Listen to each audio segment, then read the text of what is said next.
Hello students, आज मैं class 11 का मैथमेटिकल रीजनिंग का पार्ट 2 लेकर आया हूँ। इसमें हम लोग जानेंगे कन्वर्स, इनवर्स, कंट्रापोजिटिव, ये सब चीज़ें क्या होती हैं। तो पहले जानते हैं कन्वर्स।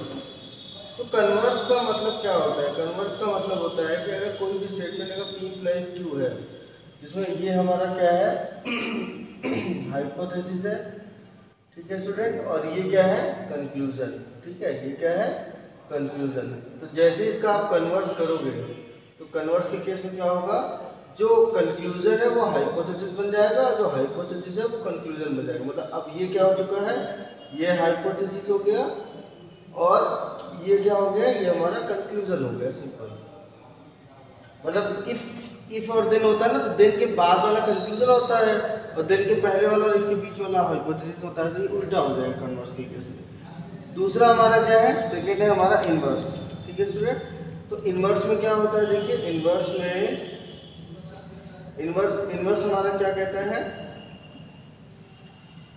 P इम्प्लाइज अगर Q है तो इनवर्स में हमारा क्या हो जाता है negation Q negation P implies negation Q। ठीक है, कहने का मतलब ये है कि जो अगर देखो इसमें अगर P इम्प्लाइज Q है, ठीक है, तो ये हमारा हाइपोथेसिस है। ठीक है, और ये हमारा क्या है, ये हमारा कंक्लूजन है। तो आप जब इसका निगेशन करोगे तो क्या होगा, जो P होगा उसी का जस्ट उल्टा जो निगेशन होगा दैट विल बी हाइपोथेसिस। ठीक है, यहाँ पे जो ये है निगेशन Q, जो इसी का कंक्लूजन जो है, इसका जो निगेशन होगा वो हमारा क्या हो जाएगा, इसमें कंक्लूजन हो जाएगा। किस केस में, जब हम इनवर्स निकालेंगे। ठीक है, मतलब हम किसका इनवर्स कर रहे हैं, इसका इनवर्स कर रहे हैं। ठीक है, तो ये हमारा क्या हो जाएगा, ये हमारा कंक्लूजन हो जाएगा, मतलब ये इसका इनवर्स हो गया। इसमें कन्वर्स के केस में जब इसका हमने कन्वर्स किया तो उल्टा हो गया, जो P था वो Q हो गया, जो Q है वो P हो गया। इनवर्स के केस में क्या हुआ, जो P था वो निगेशन P होगा और जो Q है वो निगेशन Q हो जाएगा। इस बात को ध्यान में रखिएगा। ठीक है, तीसरा है हमारा कंट्रापोजिटिव। थर्ड है हमारा कंट्रापोजिटिव। तो कंट्रापोजिटिव क्या होता है, देखिए कंट्रापोजिटिव अगर हम ले लें तो स्टूडेंट्स कंट्रापोजिटिव में हमारा क्या होता है कि जैसे मान लीजिए अगर हमने लिया P + Q, यहाँ पे ये हमारा क्या है, वही हाइपोथेसिस है। ठीक है, और ये हमारा क्या है, ये कंक्लूजन है। तो जब आप इसका कंट्रापोजिटिव निकालेंगे तो कंट्रापोजिटिव के केस में जो आपका Q है इधर आ जाएगा हाइपोथेसिस में, उस पर निगेशन लग जाएगा, और इम्प्लाइज जो P है वो इधर आ जाएगा कंक्लूजन में और उसमें निगेशन लग जाएगा। तो अब ये हाइपोथेसिस हो गया।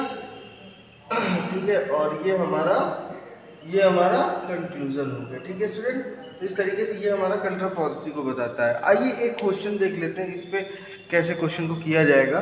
जैसे हमने ले लिया एग्जांपल के तौर पे, हमने ले लिया if it rains then I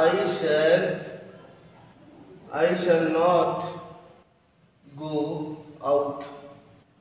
ठीक है, तो स्टूडेंट इसमें देखिए दो चीजें हैं, इफ और देन को अगर अलग कर देंगे, इफ है और ये देन है, ये तो कीवर्ड है।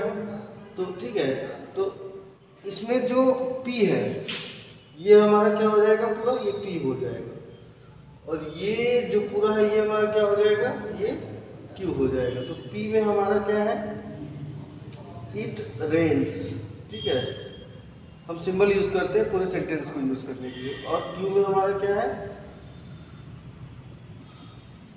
I shall not go out.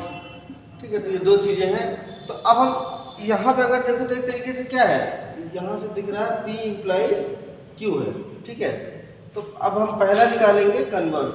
इसका किसका कन्वर्स निकालेंगे, इसलिए कन्वर्स निकालना है, क्वेश्चन बोला है। तो कन्वर्स में हम जानते हैं क्या होता है, Q इम्प्लाइज P होता है। तो क्या हो जाएगा, अगर तो सेंटेंस की फॉर्म में लिखेंगे, ये हाइपोथेसिस रहेगा तो क्या लिखेंगे, I shall not go out if it rains. Simple, ये हमारा क्या हो गया, कन्वर्स हो गया। सेकेंड है हमारा इनवर्स। इनवर्स। इनवर्स हमारा क्या होता है, negation P implies negation Q। किसका इनवर्स, इसी का, P इम्प्लाइज Q का।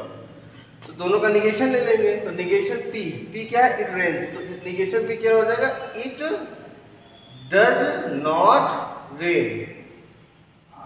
देन इफ लगाना भूल गया मैं, if it does not rain then, और निगेशन Q, तो Q हमारा क्या है, I shall not go out, तो निगेशन Q हो जाएगा I shall go out, not हटा देंगे, आई शैल गो आउट। तो ये हमारा हो गया इनवर्स। और लास्ट है हमारा कंट्रा पॉजिटिव। और इसी का मतलब हमने इसी का ये निकाला, इसी का ये निकाला, अब इसी का जो है ये निकालने जा रहे हैं, क्या, कंट्रा पॉजिटिव। तो कंट्रा पॉजिटिव आप जानते हो क्या होता है, negation Q implies negation P। तो चलो देखते हैं। तो पहले इफ लिख ले, निगेशन Q क्या है, I shall not go out, तो इसका निगेशन Q, इसका उल्टा क्या हो जाएगा, I shall go out. If I shall go out then negation P क्या है, इट रेन्स, तो क्या हो जाएगा, इट डज नॉट रेन। ठीक है स्टूडेंट, इस तरीके से ये हमारा कन्वर्स, इनवर्स और कंट्रा पॉजिटिव के एग्जाम्पल के थ्रू हमने इसको आपको समझाने की कोशिश की। ठीक है, तो स्टूडेंट इसी के साथ मैथमेटिकल रीजनिंग चैप्टर हमारा फिनिश हो गया है। ठीक है, अगर कोई डाउट होता है तो you may ask. Thank you.